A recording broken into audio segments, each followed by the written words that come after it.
Сәлеметсіздер ме, менің каналыма қош келдіңіздер. Менің есімім Әйгерім Батырхан. Бұл ыдыс-аяқтар неге тұр дейсіздер ғой? Біз отбасымызбен тау тас аралағанды жақсы көреміз.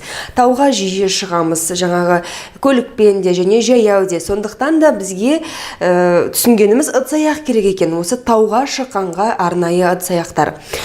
Сонымен менің жолдасым Зета магазинінен барып осындай ыдыс-аяқтарды алып келді. Бұның бәрі пластик және де сынбайды. Қараңыздар, қандай керемет. Міне. Кішкене жаңа ғана жуғанмын, сондықтан да біраз кішкене сулары болуы мүмкін. Қараңыз, қандай әдемі.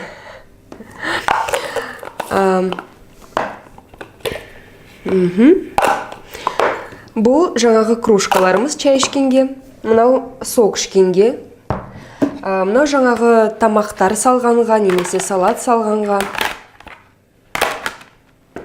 Маған қатты ұнайтыны мына ыдыстар.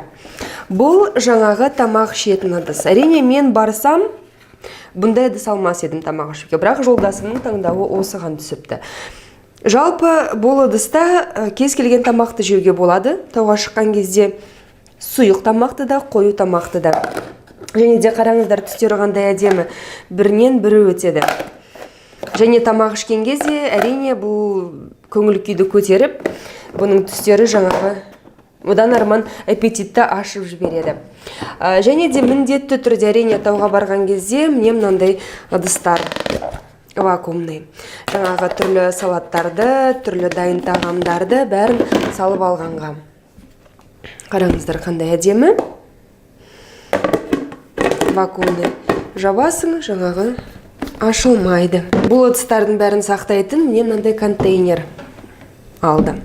Жалпы сіздер білесіздер, Зета магазинде ыдыс-аяқтың түр-түрі бар, және де кез келген қалтаға, кез келген жаңағы мақсатқа ыдыс-аяқтардың түр-түрін сатып алуға болады.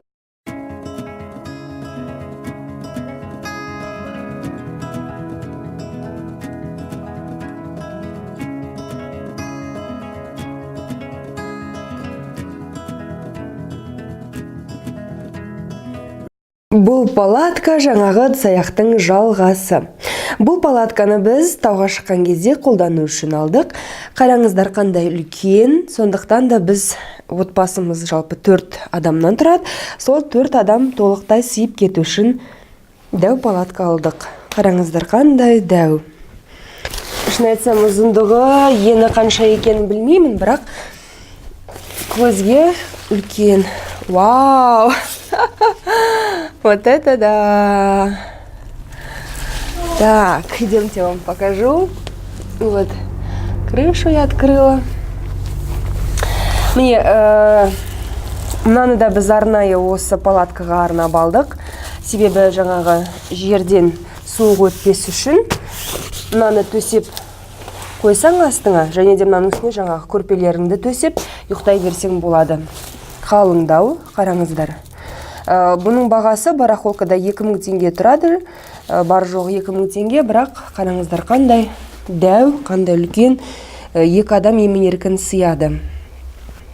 Ал мына палатканың ішіне 4 адам емен-еркін сыяды. Дәу ересек 4 адам. Қараңыздар, қандай әдемі. Міне мынаны көрдіңіздер ме? Мынау міне жаңағы москитный сеткалары. Мұның бәрін сыртқа қарай бетіп ашып тастаса болады. Сол кезде жаңағы шыбын-шіркейден қорғайды. Міне, қараңыздар. Мынаны міне бетіп қойса болады. Да, тут можно лежать. Рышына ашып тастап едім. Міне мынандай болды. Міне. Не деген керемет палатка. Енді осы палатканы тауда қолданып көру керек. 21-5, 31-5, 30 дейді. 3 адам жатуға болады екен бұлайынан. Демек, мен сіздерге бұлай көрсеттім жаңа, а олар бұлай жатқызып қойыпты адамдарды. Мне негізгі, мына палаткамыз ғой сонда. Очень хорошая палатка. Бұны жолдасым Харгостан сатып алды. Бұл Алматыда білмеймін қанша теңге тұратын. Харгоста 5-6 мың теңге шамасында тұрады осы палатка. Қараңыздар қандай күшті. Енді тезірек табиғат аясына шығу керек, міндетті түрде.